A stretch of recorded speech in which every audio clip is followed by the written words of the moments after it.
Welcome to Shannons Club TV, where we reflect on prominent and sometimes underappreciated cars on Australian roads and racetracks.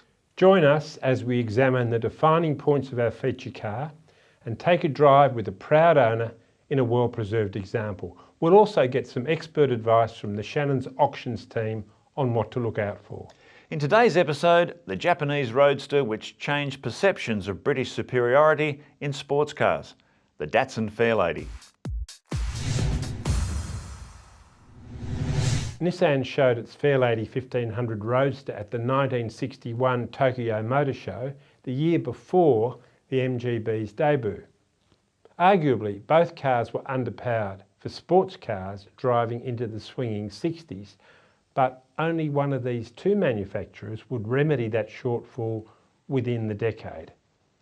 Whatever the Fairlady 1500 lacked in toughness, the 1967 Datsun 2000 Sports more than remedied and was a much more convincing machine than the MGB, which had already aged prematurely in half a decade. We think of the 1989 Mazda MX-5 as a kind of reimagined MGB, but I reckon Nissan got there first with its 2000 Sports. For the first time, a Japanese maker really had the measure of a British rival. Mark, I think of my Fairlady having morphed into a full-on sports car. Was it well received by the racing fraternity? Oh, it certainly was. I mean, there was nothing radical about its design. I mean, you could say its body-on-frame design, was pretty much old school by then. But that did ensure that it was very robust. It had competitive and reliable performance, and it responded really well to just simple modifications. And above all, it was successful on the racetracks of Japan, the USA and Australia. So I'll expand on that a bit later on. As for the 1961 Fairlady, it was not a bad first attempt at a sports machine intended more for export markets than Japan, where mass motorisation was a way off into that country's increasingly westernised future. Even by 1965, less than 6% of Japanese families owned a car. Even the name was westernised and first appeared on a low-production 1959 Roadster after Nissan's president attended a Broadway production of the famous musical. It actually makes more sense to compare the Fairlady with the MGA because both had separate chassis and a top speed of about 95 miles per hour. When the first Fairlady was sold locally in December 1963, it could not match a Fiat 1500 on acceleration. So, not fast and with drum brakes all around. But it offered so many comfort features in the Japanese style that Road and Track magazine said, "Move over Cadillac." In late 1965, an upgraded 1.6 litre version gave more squirt and even had front disc brakes. The 2000 Sports with sub 17 second quarter mile time and 5-speed gearbox with overdrive arrived here in 1967 and the Fairlady was renamed the 1600 Sports, so Fairlady no more. An all-new body to meet US safety standards arrived for model year 1968 with the fabulous Z-Car successor just a year from launch.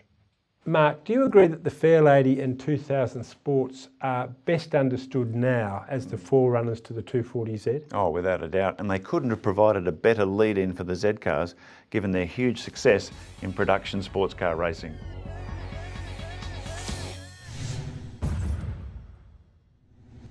The Datsun Fairlady was Japan's first serious crack at building a traditional sports car for the masses. And it was largely through competition success at home and abroad that this Oriental roadster soon changed perceptions of British and European superiority in production sports cars. The Fairlady's destiny as a global success story seemed assured after its stunning debut on the international motorsport stage in 1963. That was when little-known Japanese driver Genichiro Tawara in his Fairlady 1500 trounced a field of well-established British marques in a production sports car race supporting the first Japanese Grand Prix. The imports were expected to be far superior to the local challenger, but the Fairlady showed she was more than their equal.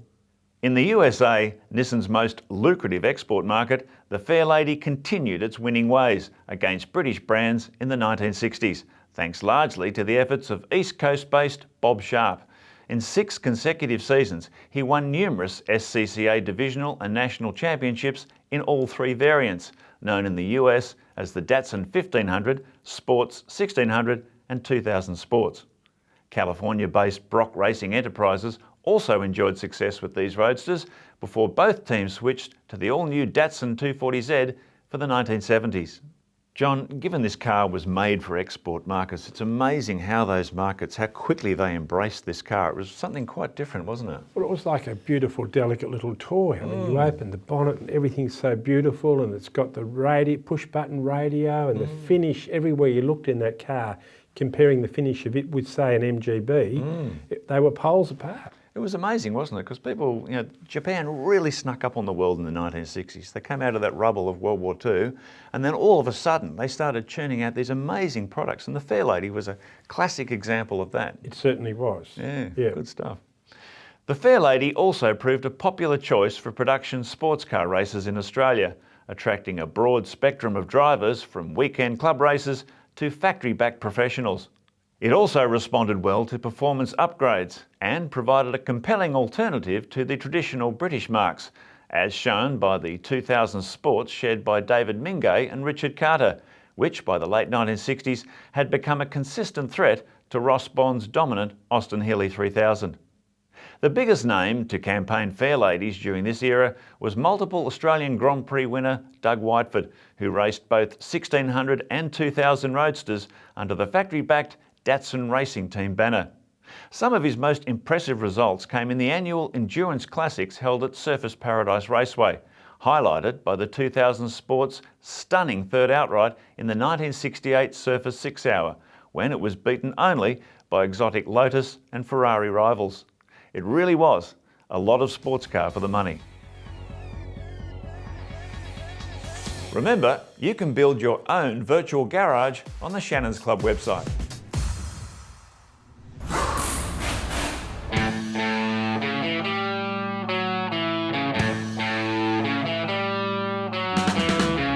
My name's Shane. This is my 1966 Datsun Fairlady Roadster. The car is pretty much as it left the factory. I purchased the car in 2013. It was an off-body restoration, complete, disc brakes on the front, and it runs leaf springs on the back and have added parts to the body and various things to make it more original. This is a 4-cylinder pushrod, all cast iron engine. It runs a 4-speed, all synchromesh gearbox, a peg and worm steering box. Sylvia gold colour is very unique because there was very few roadsters painted in this factory colour. They were put on as a display car next to the Sylvia coupes in the showrooms, and this is one of those cars, and that's what sets it off probably from most other cars and gives it that unique look. The roadsters are particular in the fact that they do have a soft top, the fact that they're convertible, and the patina about them makes them, something special. And so the people who have the roadsters have a fantastic passion for the cars. I would drive this car any opportunity I could with club runs, and I often drive it just on my own and would take it somewhere where the roads were fairly windy and smooth and open. Performance is fantastic for its age, and it's just the feeling of driving it with the top down in the open air. It's very light and smooth in the steering. The brakes are very, very good, and because of the way the mechanical gearboxes and all that work, they're very smooth to drive. I've been a Shannons customer for 5 odd years. I've found the experience very good. Other club members and friends have made claims and have had no issues at all. They're very good. I wish to keep the car pretty much original as it is and drive it. It's only a matter of just maintaining it for the future. I have no intention of selling the car.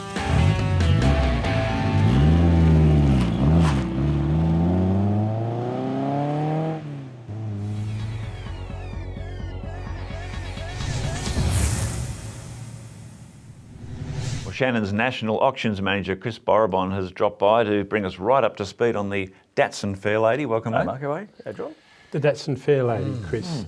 When that was released in Australia, the MGB had already been around for quite a while, and the Fairlady didn't go as hard as an MGB, but I'm thinking that anyone who was used to MGB build quality, who had a look at a Datsun Fairlady, would have got a very pleasant surprise. Pleasant surprise, absolutely. Yes. Yeah. Look, I think there's a real love affair with the Fairladies and the 2000 sports, and I think today we see a lot of examples come up, a lot of examples changing hands amongst club. There's some real great specialists out there Australia-wide working on these cars. The following is as strong as it's been. I was going to say, isn't there a great enthusiasm for this car, particularly the 2000 sports? I mean, that car was fantastic in its day, and it's maintained that level of fanatical support amongst fans all its life. It's incredible. Great little car, disc brake, 2-litre engine, 5-speed gearbox. Yep. What a great little package. And doubtless helped along retrospectively by the success of the Z cars, because of course it was the precursor to the Z cars. So what's the pecking order if someone's interested in one of these roadsters? Obviously the 2000 is the most desirable, and then 1600, then 1500. Although I imagine the 1500, that must be the rarest of the three, it's wouldn't the it? first of them, isn't it? So, Yeah. And again, the car did change a bit over the time. The 1500 is probably the purest form as it came out, and then it did change a little bit in a trim, in the even the cosmetics on the outside changed slightly as you went to the 2000. So I think some people have the preference for the 2000 because of a bigger engine, 5-speed gearbox, disc brakes, but the purists also then go back to the 1500 and 1600. So it's the Fairlady. It is the Fairlady. Remember, the Fairlady batch did get dropped when it went to the 2-litre, so we sort of had those changes as well. So, this is a Japanese car, and we know how the world's gone mad about Japanese cars. Yeah, that's right. Have we had Japanese buyers coming down to Australia and trying to buy the ones that were delivered here back in the 60s? We did see a bit of that happening a few years ago, and it has, I think today, probably a great thing that these cars are being kept here in Australia with club members and enthusiastic, I guess, JDM owners or Japanese car owners. And are there specialist tuners and plenty of parts and stuff if you wanted to buy one of these in Australia and you wanted to maintain it to a high standard? Yes. We are seeing more and more of these cars getting restored today, which is a great thing because they did have a rust issue. So, they had a separate body and chassis, so in terms of a restoration, you can take the body off and do the whole nut and bolt thing, can't you? Yeah, they did have a rust problem in the day, and so a lot of them have gone and had full restorations done. Some have been partly restored. But we do have some great specialists. It is harder to find the engines and to find the components for the engines today. But it seems like some of the specialists do have a good stock take of those. So Okay. So the pecking order is 2000, 1600, 1500. But if you get a good one with a good ownership history, grab it. Absolutely. I think they're a great car, great usable classic. We've got great styling about them, and fun. Great. That's great advice. Thanks, mate. No problem at all. And remember, you can keep up to date with all the latest Shannons auctions news on the Shannons Club website. For your own race image of the Datsun Fairlady, visit AutoPic's incredible motorsport photo archive. John, looking back at the 1960s, we touched on it before, but when Japan started exporting cars, they just seem to hit the bullseye every time, and the Fairlady is a classic example of that, isn't it? It certainly is. Often it was performance that set them apart. In the Fairlady's case, it was more just the sheer beauty of the thing and the quality of the finish that really just boggled our minds at the time. They quickly fixed the performance too. And the reliability, the no-fuss reliability that this car brought to sports car ownership. And you saw a really, really quick change on the racetrack too, because guys who had always raced the British marques, they made the change. Particularly in the United States, they switched over, like within a few years, where the Datsun used to be a rarity, it was pretty much the whole field. And as I've said, it led straight into the 240Z. Amazing. And the success of the Z car through the decades. I just look back at the 1960s, the Japan was just an extraordinary decade. An amazing powerhouse, wasn't it? Yeah, and the Datsun Fairlady was part of it. Yeah, such a recovery after World War II, really. Incredible, really. Yeah. Well, we hope you've enjoyed reflecting on the memorable Datsun Fairlady, and we hope you can join us next time for Shannons Club TV. Bye for now.